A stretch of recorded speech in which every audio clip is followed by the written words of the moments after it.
What is reconciliation, and what is the role of media, if any role in media in reconciliation? As someone put it very succinctly in an email, and maybe there's another way to think of it, why are we still struggling with these questions in 2014? Now, granted, we're not out of January 2014 yet. Maybe we'll get them all done. We'll get them all answered. This is the breakthrough year. Hopefully, this is our year, as they say in sports. But maybe this is the start of starting to get those questions answered before the year is out. I'm not sure, but certainly this is the idea behind the Canada dialogues that are happening on various issues in various places. So I want to start with Wab, and however you'd like to approach it. But is there a role for media in reconciliation? What is it, and what would that role be? Absolutely, there's a role. I mean, media's role, as I conceive it, is to act as a lever for the less powerful to hold the powerful to account, right? And when you talk about reconciliation or decolonization, or however you conceive of what this process that Canada is going through in grappling with the challenging aspects of its history and current relationship with Indigenous people, what you're really talking about is rearranging a power dynamic. And so, of course, the tool, which can be the lever to hold the powerful to account, has an important role to play.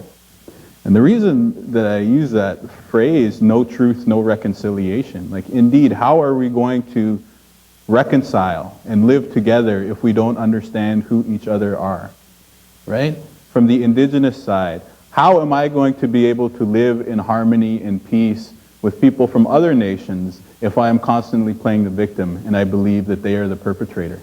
No, I have to step outside of that way of understanding and seeing. Similarly, how is somebody from the non-Indigenous side, if their opinion is all the falsehoods in the Nanaimo Daily News editorial, you know? Or is somebody who only sees the media portrayals of the Indigenous person as the corrupt politician, you know, the sexual abuse victim, the intoxicated, urban, Aboriginal street person? If that is the picture, how are they going to reconcile with me? I'm none of those things, right? So no truth, no reconciliation. And media's job is to tell the truth, right? We as citizens of the globe can demand better of our media outlets and our media institutions. But it's not going to be easy. It means changing the channel when you see that Justin Bieber's been arrested.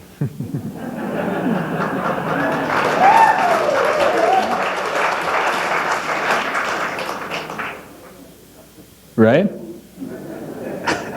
You guys with me? Some people are like, yeah, some people, no.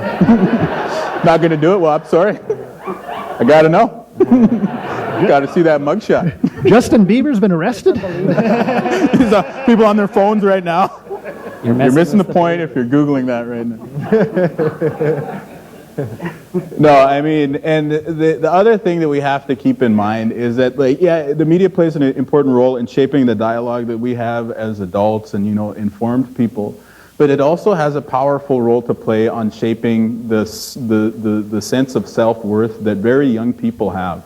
And we ought to consider, in the Indigenous community, where suicide is an epidemic, you know, what is the impact of the media images on the young Indigenous minds of this country? Like, it's so bad in our communities, I think that we ought to declare war against suicide. You know, like, I buried 2 close relatives last year, right? And I talked to so many young people across the country, you know what I mean? And, you know, great, yeah. Shove that Nanaimo Daily Star editorial or Nanaimo Daily News editorial in the face of a kid who already has self-esteem issues or mental health issues, which his community are ill-equipped to respond to. Where are you going to get with that? You're going to get nowhere, right? So we ought to do better. We owe it to the young people of this country. We owe it to ourselves. We owe it to our ancestors. But I believe that we can do it. And again, it goes back to what I said at the beginning. It goes to setting the stage so that people's best sides, their true nature, their good intentions can come to the fore.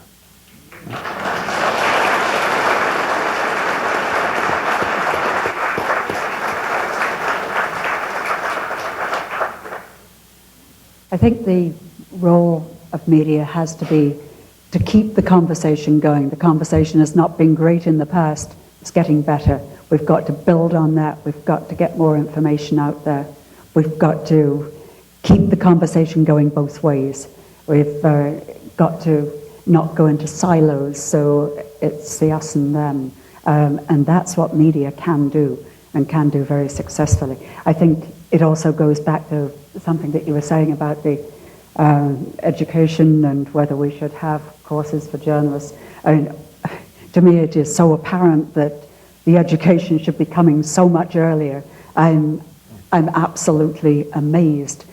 And I didn't go through the Canadian school system, but people of my generation grew up knowing nothing about their neighbors. I find it staggering even now, and I'm not sure how much my children, my grandchildren are learning in school now. I know it's more, but I think there's a huge role there that you have to talk to people early, have to get everybody talking, and that's where media comes in, I hope.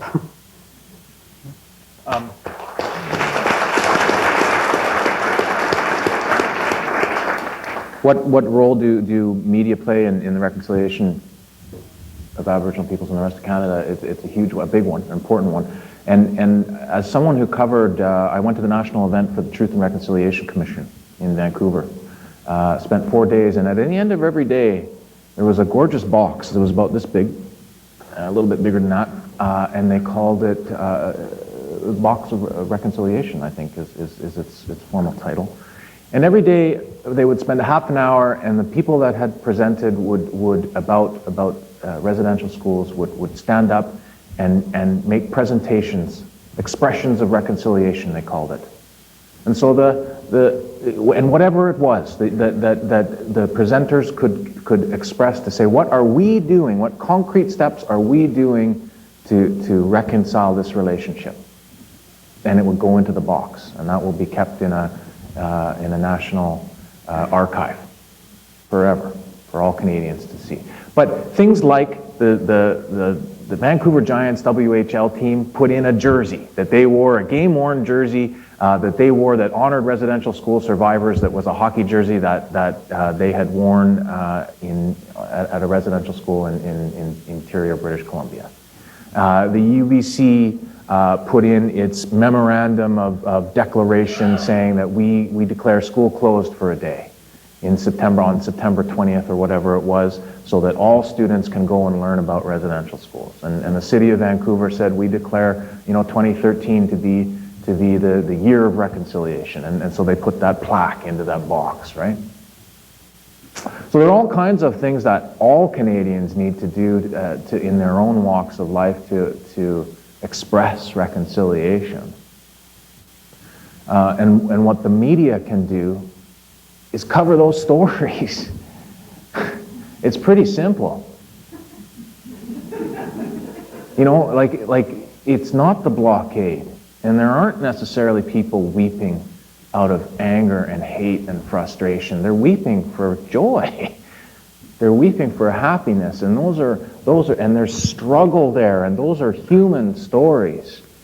The story behind that, just a simple, silly little hockey jersey, the story behind that is epic. And we need to be telling those kinds of stories, and they need to have prominent places in our newscasts. That's what the media can do. That should be our expression of reconciliation, is covering those stories of the day-to-day stuff when planes aren't dropping out of the sky, but when neighbors are doing things together that are all about living as neighbors and as friends and as adversaries, but the days that we're allies. That's what the media can be doing.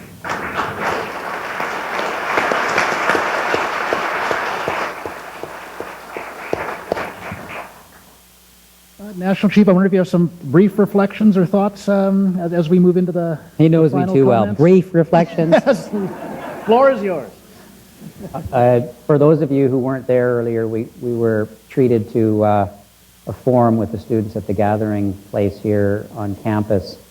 And Patrick, I think is his name, Alec, did I get the name right, Patrick? I don't know, maybe if he's around. He said he couldn't be here tonight, but I just want people to know that we were treated to a wonderful event where the panelists engaged with the students in much the same way the engagement's been happening here. And he just gave a wonderful speech. He talked about his family. It was a moving moment for us and an inspiring moment with a message that really is about showing up for ourselves. And I think we all took that. I know I certainly took that to heart. And we're in this moment now where it hasn't been described this way, that there's an increased sense of both self-awareness and self-confidence, that there's an emergence or re-emergence that's occurring that's exciting to me. And it harbors a lot of hope for, perhaps we joke about this being a turning point. I love the way we can always laugh about these things. They're deeply hurtful. They're traumatic. This is difficult. It's real life. And Patrick said that it's personal. He reminded us, and we heard that here as well. It's less intellectual. It's not just out there somewhere. It's right here. We can feel it. It's in this room. It's about relationships. And for me, I think about the panelists, and I also think about all the voices. And we don't have time for all of the comments that came, but we should acknowledge and thank all of you who are interacting. The Twitter feed can keep that conversation going, so that's one element of social media that's very powerful. For example, I'll just do a quick sample of them. Do independent Native journalists influence mainstream media? Ryan McMahon, for example. I've been interviewed by him. Very, very influential online. Do you feel that only reporters and journalists who have the sanction of the mainstream establishment can have their voices heard and recognized? How can an Indigenous person without a list of degrees behind their name be heard? Patrick spoke up. He talked about being heard. His voice came loud and clear, and it came from the heart, and it was passionate, and it was moving. It was an excellent example. Other thoughts. The basis of the relationship between Indigenous peoples and settler society must move beyond the romanticized colonial savior, and that Indigenous people are savage and colonizers are saving them. What should the relationship between Indigenous people and settler society be based on to correct this? Or another one being about us being consumers. I haven't really put it in that perspective for myself. There's one message for us as consumers of news, that we need to broaden our media options to supplement the mainstream story. So do our work as well. Dig in, get the additional information, go to the blogs, go to magazines. And the thoughts about, for example, the sweaters, got land, thank an Indian. That's been covered. We saw land, thank the Creator. There you go. So that was another question that had come from somebody, and so these are questions that are being asked, and partly what Don said, unprecedented engagement that's happening. The conversation is occurring. For me, here in British Columbia, is a way for me to wrap up and to extend my gratitude to all of you who participated asking these questions. What I found is that where Judy began, that this is about relationships. When I was starting as a regional chief for British Columbia, she was one of the only reporters that I interacted with that I felt cared. Cared enough not to go easy. That's not what I'm saying. That's not what I'm saying. Cared enough to dig in. Because it's so difficult. The soundbite experience is real. You're dealing with major issues and it feels like somebody wants just a snapshot. And in fact, they've already pre-written what it is they're hoping they get from you. That if it bleeds, it leads type of a story. So I recognize that important digging in that Judy would have done to tell the whole story in a way that upheld your journalistic integrity. So I saw that long ago, and it didn't mean that you go easy. You said that in your opening remarks. Duncan McHugh, I see him flash across the CBC screen, and I stop and I go running to it even now. Oh, I wonder what blockade he's going to be at. and I'm on my way to take a shower, but no, I got to listen to Duncan McHugh because he's on there and he's an Indigenous journalist, and it's got to be about that. And then it's about something that is otherwise completely not related. And then I just sit and I finish watching the piece because now I'm interested. There's an intelligent Indigenous leader in the media profession doing his job. Reflecting back that which my late granny said, that we can accomplish anything we set our heart and our minds to. And then there's over at the other end another hip-hop guy, Wob. A little younger than me.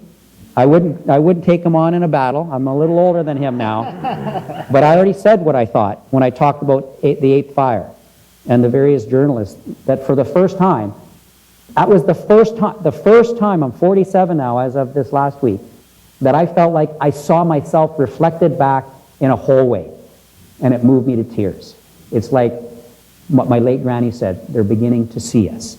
And so we have tremendous leadership along with Don Kelly. I don't think I ever saw myself in a fish out of water. I was never depicted in that particular program. But I've learned so much throughout the course of this conversation. And 80%, I was told, of leadership is showing up, and all of you have shown up tonight into a conversation that's going to take us to a new and much better place.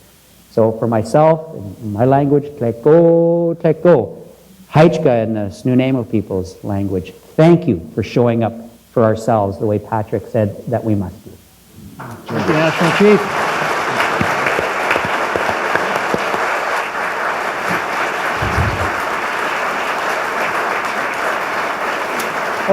The national. Hold on a second. 47 this past week? We're going to let him off the hook, or should we embarrass him? Happy birthday to you.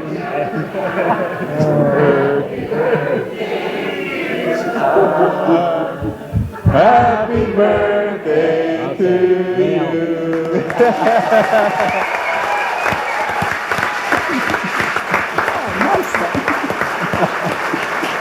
Well, that was impressive reconciliation action. You all started at different times, but you came together at the very end. So we've accomplished, we've moved one step closer to our goal. And you know, the National Chief was running down some of the Twitter comments. We can officially say, I am not kidding, Canada 2014 is now officially trending on Twitter. So we've made an impact on the social media.